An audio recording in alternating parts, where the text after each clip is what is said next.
ओम शांति। सुना है संतान के बिना जीवन व्यर्थ है। हमारी कोई संतान नहीं है, कल्याण कैसे होगा हमारा। ये बहुत लोगों का प्रश्न है। बहुत बहनों ने भी, भाइयों ने भी ये प्रश्न किया है कि हमारे यहाँ संतान नहीं है, हमारा कैसे कल्याण होगा, क्या होगा। तो इस संतान को लेकर के बहुत चिंतित हैं कि संतान का जन्म हमारे यहाँ क्यों नहीं हो रहा है। तो देखिए, संतान जिनके यहाँ है, जिनको संतान प्राप्ति हो गई है, आज संतान के कारण वो लोग भी परेशान हैं, और जिनके यहाँ नहीं है वो तो परेशान हैं ही। जिनके यहाँ संतान जन्म नहीं लेती है वो परेशान हो रहे हैं, कहीं पूजा कर रहे हैं, कहीं पाठ कर रहे हैं, कहीं दान कर रहे हैं, कहीं कुछ कर रहे हैं, तो उसके लिए परेशान हो रहे हैं। और जिनके यहाँ संतान है तो वो इससे परेशान हैं, बात नहीं मान रहे हैं, या लड़ाई झगड़े कर रहे हैं, या कुछ ना कुछ ऐसा उनके यहाँ सही लाइन पर नहीं चल रहे हैं, पढ़ाई अच्छे से नहीं पढ़ रहे हैं, उनके पालन पोषण की चिंता तमाम। तो है तो भी चिंतित हैं, और नहीं है तो भी चिंतित हैं। ये ऐसा विषय है। अब बात ये आती है कि संतान जन्म क्यों नहीं लेती है, तो उसका कारण है हमारे ही कर्म।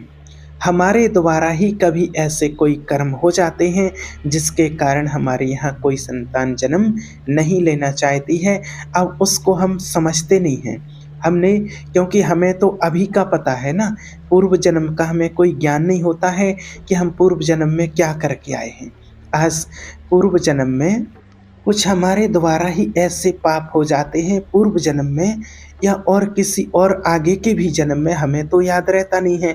गर्भ में देखा कि बेटी है और उसकी हत्या करा दी, गर्भपात करा दिया। तो ऐसे ऐसे जब पाप बन जाते हैं, उसके कारण से फिर गर्भ ही धारण नहीं कर पाते हैं, गर्भ में कोई संतान ही नहीं आती है। कितने भी फिर जतन कर लें, कितना भी उपाय कर लें, लेकिन गर्भ में फिर संतान नहीं आती है, क्योंकि गर्भ का नाश किया है, भ्रूण हत्या की है। उसकी ज़रूरत नहीं थी उस बच्चे की, वो हटा दिया। और कितनी ऐसी माता बहनें हैं, अगर ईमानदारी से देखा जाए तो कितनी ऐसी गर्भ हत्याएं करवा देती हैं, और आगे जब उसका दंड मिलता है तो भगवान को कोसते हैं। एक तो क्या होता है, व्यक्ति अपनी कोई इच्छा से नष्ट कर देता है, लड़की जान करके, ये अपना योग ना जान करके, और एक पैदा होगा योग और फिर वो नष्ट होगा, तो फिर क्या होगा।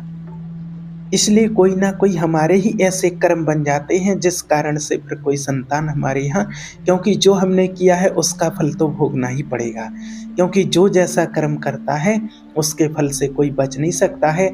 आज कोई ऐसे भी पाप कर देते हैं जो ये महापाप है, और इसको कोई समझते नहीं है, और इसका हमें फल कभी ना कभी भोगना ही पड़ता है।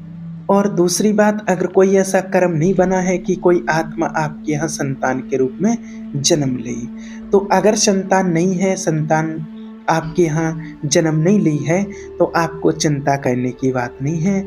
आपको अपनी संतान बनाना है, अपना धैर्य नहीं खोना है, विश्वास नहीं तोड़ना है, परेशान नहीं होना है। आपको संतान बनाना है भगवान को, ईश्वर को, भगवान को अपना बच्चा बना लो। जिसको भी आप मानते हो भगवान को अपना आप बच्चा बना लो, और आप जब उनको बच्चा बना लेंगे तो आपकी वो ऐसी मदद करेंगे कि जो दुनिया में कोई भी कर नहीं सकता है। और संतान जो जन्म देगी वो तो धोखा भी दे जाएगी आपको, लेकिन भगवान को आप बनाएंगे तो वो कभी धोखा नहीं देंगे। और अगर कोई ज़बरदस्ती करता भी है किसी प्रकार से हट करके कि संतान आ जाए, तो उसका परिणाम भी अच्छा नहीं होता है। एक आत्माराम ब्राह्मण थे, एक कथा आती है, आपने भी शायद सुनी होगी कभी। तो आत्माराम जो ब्राह्मण थे वो इस बात को नहीं समझ पा रहे थे, उनके यहाँ कोई संतान नहीं थी। उनको भी ऐसे ही लगा कि हमारे यहाँ अगर पुत्र नहीं है तो फिर हमारी गृहस्थी व्यर्थ है, और गृहस्थी व्यर्थ है तो जीवन व्यर्थ है, और जीवन व्यर्थ है तो आत्महत्या कर लेते हैं, फिर क्या काम का जीना। इस विचार से वो जंगल में गए।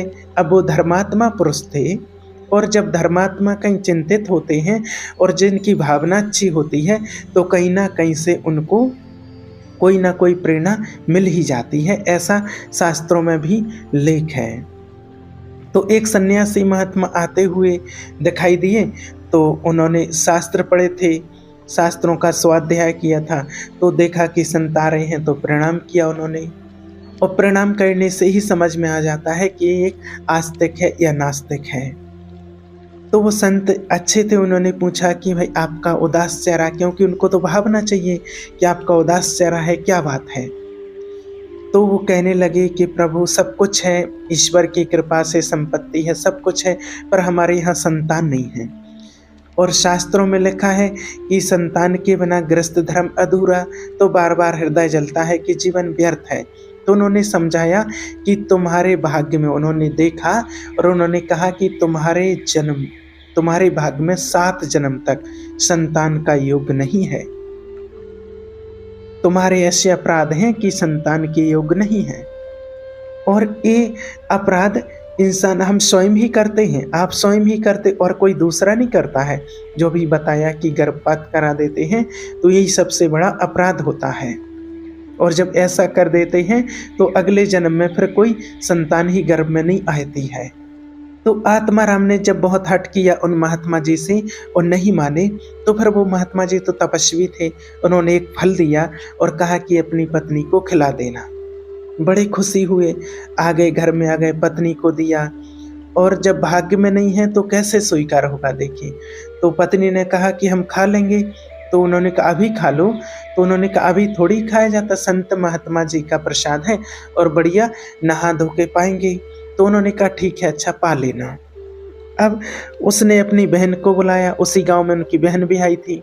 तो उन्होंने कहा कि अरे हमें तो बहुत डर लगता है, ये फल खाएंगे और इससे पेट बढ़ेगा, और कहीं आग लग गई तो गर्भ स्त्री माने दौड़ नहीं सकती है, माने कितनी बातें ऐसे नेगेटिव आने लगी। तो वो कहने लगी हमारी तो खाने की इच्छा नहीं है। तो बहन कहने लगी कि दीदी आप मत पाओ, मेरे यहाँ गर्भ है, आप नाटक करना कि मेरा पेट है, मैं गर्भ में मेरे बालक है, और ये परीक्षा के लिए एक गऊ को खिला दो।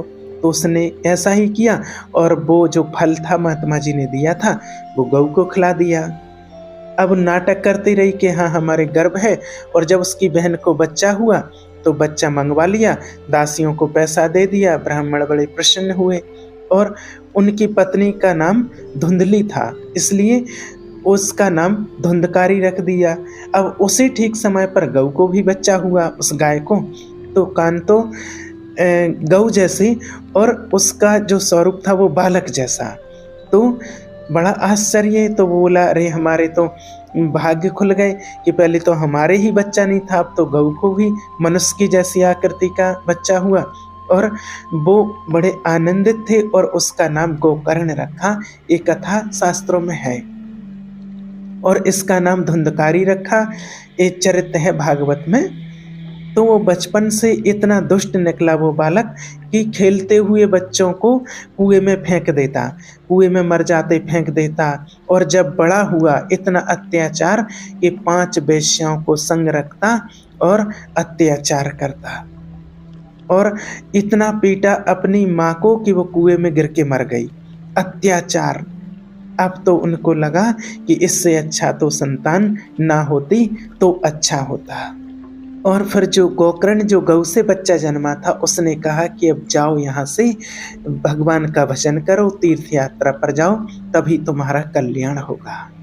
तो देखिए कहने का भाव कि अगर जिसके भाग्य में नहीं है, तो अगर जन्मते भी हैं तो कैसे कैसे जन्मते हैं, क्या क्या उनको सहन करना पड़ता है।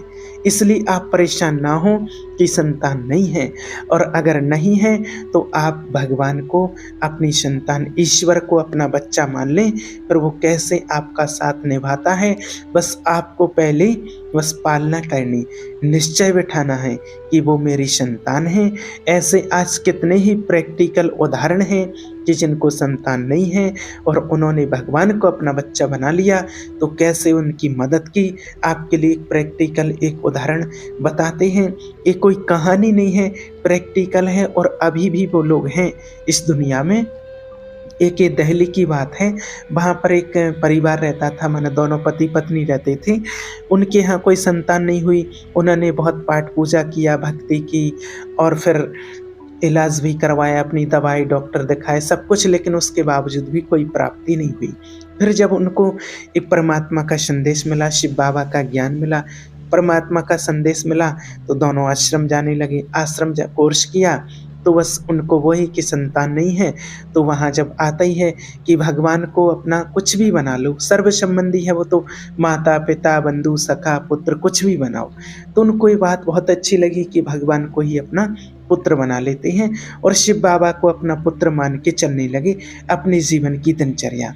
जैसा पुत्र की पालना करते हैं, पुत्र को साथ में रखते हैं, छोटा होता है तो कैसा व्यवहार करते हैं, उसी प्रकार से बिल्कुल वो अनुभव करे, जो बहन थी वो बिल्कुल अनुभव करे, बिल्कुल वैसे ही कि पुत्र मेरे साथ चल रहा है। जब छोटा था तो वो ये अनुभव करे कि मेरी साड़ी खींच रहा है, मेरे साथ में चल रहा है, यहाँ बैठे वहाँ बैठे, ये खिलाएं वो खिलाएं, इसको माना ये आज ये खिलाना है तो वो भोग लगाएं, और माना ये भगवान को ये माना खिला रहे हैं, और जो भोग लगवाएं आश्रम में ले जाएं तो उसका भोग लगवाएं। तो ऐसा उनका चलता रहा।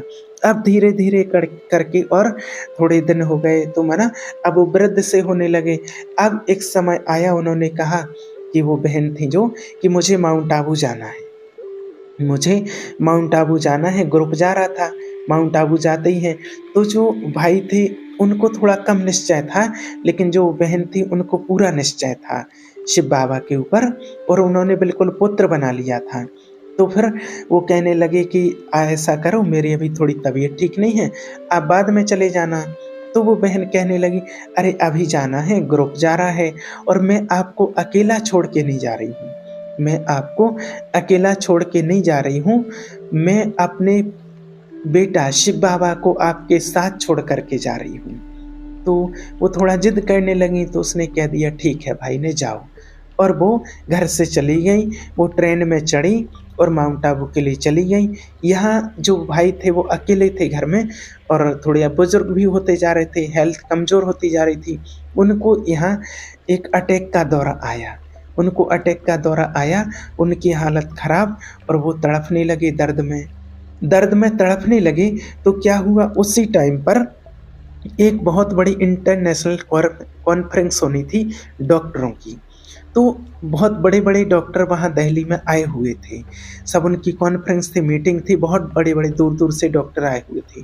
अब एक डॉक्टर जो वहाँ के चीफ गेस्ट थे, चीफ गेस्ट के रूप में जो आए हुए थे, बहुत बड़े डॉक्टर थे वो। तो वो वहाँ से निकल रहे थे, और उनकी कार में माना कार से थे, वो ड्राइवर था। तो जैसे ही वो निकल रहे थे, एक गली में घुसे तो उनको याद आया, अरे यहाँ तो मेरा दोस्त रहता है, बचपन का दोस्त, जो हम साथ में घूमने जाते थे, स्कूल जाते थे, साथ में बचपन उनका वहीं बीता था। उन्होंने कहा तो मेरा दोस्त रहता है, और उन्होंने अपने ड्राइवर को कहा कि यहाँ गाड़ी लो, स्टीयरिंग मुड़वा दी कि यहाँ गाड़ी लो, और वहाँ लेकर के गए और दरवाज़ा खोला। उनका दोस्त वही था, वही भाई जिनको दौरा पड़ा था अटैक का, और दरवाज़ा खोला, देखा कि तो दर्द में है। तुरंत उन्हें कॉल किया, उनका ट्रीटमेंट करना शुरू किया, क्योंकि वो तो बहुत बड़े डॉक्टर थे। तुरंत ट्रीटमेंट शुरू किया, वहीं पर इलाज किया, और तुरंत कॉल किया हॉस्पिटल में, जहाँ उनकी माना वो मीटिंग होनी थी, कॉन्फ्रेंस होनी थी, और तुरंत वहाँ से एम्बुलेंस आई, ट्रीटमेंट शुरू किया, और घर में डॉक्टर आए, और ऐसी एम्बुलेंस आई जैसे किसी मंत्री को आती है। सारा ट्रीटमेंट उस एम्बुलेंस में, नर्स डॉक्टर सब साथ में, और वहाँ घर में उनका थोड़ा ट्रीटमेंट किया, थोड़ा आराम हुआ। एम्बुलेंस में रख लिटा के उनको ले जाके हॉस्पिटल में ले गए। हॉस्पिटल तक पहुँची तो सोचो कि जो वो व्हील चेयर जिस पर बैठा के माना उसको ले गए, तो जो चीफ गेस्ट जो डॉक्टर आए थे, जो एक माना नर्स कॉमन से कोई रहते हैं, वो लेटा के ले जाते हैं मरीजों को, वो व्हील चेयर धड़का के ले जाते हैं, लेकिन नहीं, वहाँ उस भाई को बैठा करके, और चीफ गेस्ट जो डॉक्टर आए थे वो व्हील चेयर धड़का के हुए ले जा रहे हैं, और सारे डॉक्टर उनके पीछे पीछे चल रहे हैं। 3-4 दिन तक वहाँ एडमिट रहे, 5-6 दिन तक वहाँ एडमिट रहे, उनका इलाज चला, ट्रीटमेंट अच्छे से चला, सब कुछ बढ़िया हो गए। उसके बाद फिर उनको छुट्टी हो गई, घर में आए, 2 नर्सों को साथ में भेज दिया, और वो साथ में रहें कि जब तक वो बहन ना आए, इनकी पत्नी ना आए, तब तक आप इनके साथ में रहना। और घर आराम से आ गए। अब इधर इतने में 5-6 दिन हो गए थे, तो जो वो बहन माउंट आबू गई थी, उनका भी बाबा से मिलन हो गया और वो वहाँ से वापस आईं। तो जो ये भाई थे वो थोड़े पहले आ गए थे 3-4 घंटे, और वो बहन 3-4 घंटे बाद आई।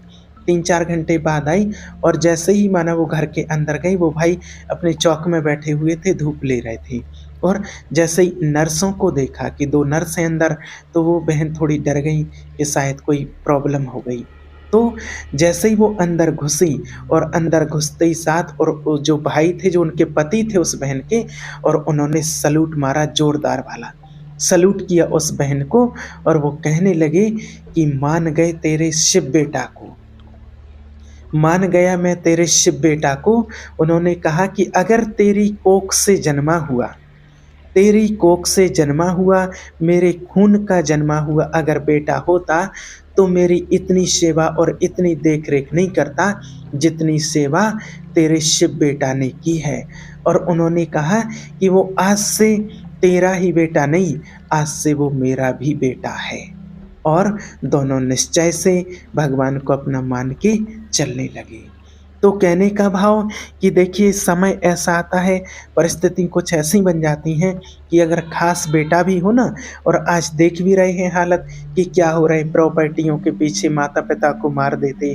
आज ऐसे कितने केस सामने आए हैं, माता पिता को जान से मार देते हैं, कितने लड़ रहे हैं, खाने पीने को नहीं दे रहे हैं। वो तो वही कहानी है कि जिनको हैं तो वो परेशान हैं और जिनको नहीं है तो वो भी परेशान हैं। इसलिए आपको परेशान होने की ज़रूरत नहीं है, किसी प्रकार की कोई चिंता करने की ज़रूरत नहीं है। अगर आपको संतान नहीं है तो आप आज से ही चिंता ना करें और भगवान को अपनी संतान बना लें और उसको मान करके चलें, तो वो हरदम 24 घंटे अंतिम श्वास तक आपकी सेवा में हाजिर रहेंगे, आपका ध्यान रखेंगे। ये आपके लिए एक उदाहरण बताया है, ऐसे लाखों लोगों के उदाहरण हैं। कितने ही ऐसे लोग हैं, माने लाखों लोग जो भगवान को अनुभव कर रहे हैं और जिनको संतान नहीं हुई है, तो उन्होंने भगवान को अपना संतान मान लिया है। एक और आपके लिए उदाहरण बताते, एक और गृहस्थी थे ऐसे ही, तो उनकी यहाँ भी संतान नहीं थी, तो उन्होंने भी शुरू से ही अपने माना शिव बाबा को अपना बच्चा बना लिया, और वो भी ऐसा ही करते थे, सब कुछ बच्चे की तरह उनकी पालना करते थे। फिर क्या हुआ, जब वो वृद्ध हो गए, और जब वो वृद्ध हो जाते हैं तो फिर वो कहते हैं, वृद्ध हो जाते हैं और वो क्या है, जो माताजी जो वृद्ध थी वो रोज़ माना अपने घर में शिव बाबा को भोग लगाती थी। अपने घर में एक रूम बनाए हुए थी बाबा का अलग से, वहीं मेडिटेशन करती थी, ध्यान करती थी, और ऐसे ही रास विलास जैसे बच्चे के साथ करती हैं। अब उनको काफ़ी दिन, कम से कम 20 साल करीब ज्ञान में चलते हुए हो गए थे, तो तब से ही उन्होंने बचपन से ही माना उसको, अपने शिव बाबा को अपना बेटा मान के चली थी। अब वो भोग लगा रही थी, अब दोनों की वृद्ध अवस्था हो गई थी, वो 60 को पार कर चुके थे, 70 के आसपास पहुंचने वाले थे दोनों। तो जब भोग लगा रही थी तो भोग लगाते ही लगाते और उनको ऐसे संकल्प आया और बाबा से बोल रही थी कि देख बेटा, वो हमेशा बेटा ही कहती थी, देखो शिव बेटा, जब बच्चा छोटा रहता है तो माता पिता उसकी पालना करते हैं, और जब माता पिता पालना करके उसको बड़ा कर देते हैं, और जब माता पिता वृद्ध हो जाते हैं तो फिर बच्चा माँ बाप की सेवा करता है। तो अब हम वृद्ध हो चुके हैं और अब हम कुछ कर नहीं सकते हैं, अब आपको ही करना है। बस ऐसे ऐसे संकल्प कर रही थी वो, उनसे बाबा से बोल ही रही थी, भोग लगा रही थी। इतने में उनकी बेल बजी, कोई आया और उन्होंने उनकी बेल घंटी बजाई दरवाजे की, और उन्होंने दरवाज़ा खोला। दरवाज़ा खोला, उनके जो हस्बैंड थे उन्होंने दरवाज़ा खोला, वो भी वृद्ध हो गए थे। तो दो लोग आए और उन्होंने कहा, हम इंजीनियर बाहर से आए हैं और हमें आपके यहाँ टावर लगाना है। आप जो मोबाइल का नेटवर्क का जो टावर होता है, हमने इस शहर में सभी जगह सर्च किया है, लेकिन आपके यहाँ जो ऊंचाई है आपके मकान की, तो यहाँ सबसे अच्छा नेटवर्क आएगा। इसके लिए हमें आपकी थोड़ी सी जगह का उपयोग चाहिए, जिसका हम आपको रिफंड भी देंगे, उसका आपको वेतन भी मिलेगा, जगह का भी किराया मिलेगा, एक आपका व्यक्ति रहेगा उसकी भी वेतन होगी, और जो टावर का मिलता है 10, 25, 50 लाख जो भी होता है वो भी आपको मिलेगा। तो जब वो माता ने जैसे ही बात सुनी तो उसकी आँखों से आँसुओं की धारा बहने लगी और कहने लगी कि वाह सब बेटा, वाह मान गई तुझे। कि माना जैसे ही वो वृद्ध हुई, अब कुछ करने के लायक नहीं थे, तो शिव बाबा ने कैसे उनकी घर बैठे-बैठे ही व्यवस्था करवा दी।